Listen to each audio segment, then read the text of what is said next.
Welcome back to the deep dive. Today we are opening up the box on high wattage car audio. Yep. Our mission is to dig through a whole stack of technical reviews, user reports, all of it, to find the real trade-off between price and performance in car amps. And we've got a fantastic head-to-head for you. It's the ultra-budget $100 Taramps TS 400X4. The Brazilian one. That's the one. A Class D powerhouse. And we're putting it up against its rivals, the $300 general-purpose amps like the Alpine S series. Right. And the question is really simple.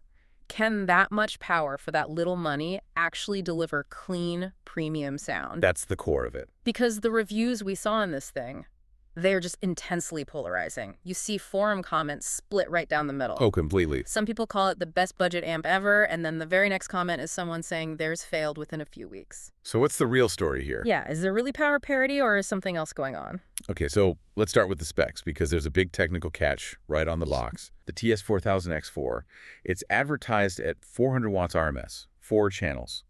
And the dyno tests we saw, they confirm it. The power is absolutely real. But there's a but. There's a huge but. It only makes that power when it's running a 2-ohm load. Ah, okay. So for anyone who doesn't live and breathe this stuff, impedance, or ohms, is resistance. Lower resistance, like 2 ohms, means the amp has to work way harder. Exactly, and testers found it just. It significantly underperforms at a standard 4-ohm load, which is what most people are running. So if the power is real, why is that $300 Alpine still seen as a better choice for most people? Is this a flaw, or is it just optimized for something else? It's that second one. That 2-ohm bias is key.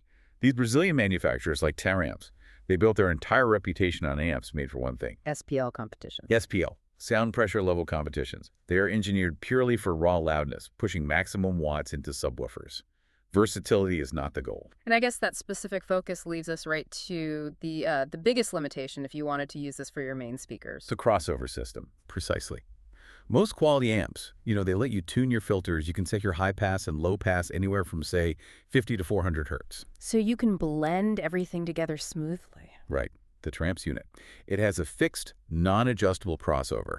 It's set at exactly 90 hertz. That's it, or full range. So it's not an oversight, it's just intentional. It's intentional for a bass system, but it causes huge problems when you try to integrate your mid-range speakers. Okay, so when you stack these things up, what does it actually sound like in the car? Did reviewers mention specific audible flaws? Oh, they absolutely did. We saw multiple installers reporting very specific issues. Like what? Well, one reviewer described the high-frequency sound as, and I'm quoting here, less like music and more like a sustained shriek. Wow. Yeah, basically harsh distortion that you just couldn't tune out. And in those same reports, they'd switch over the Alpine, same speakers, and the sound was clean, even pushed loud.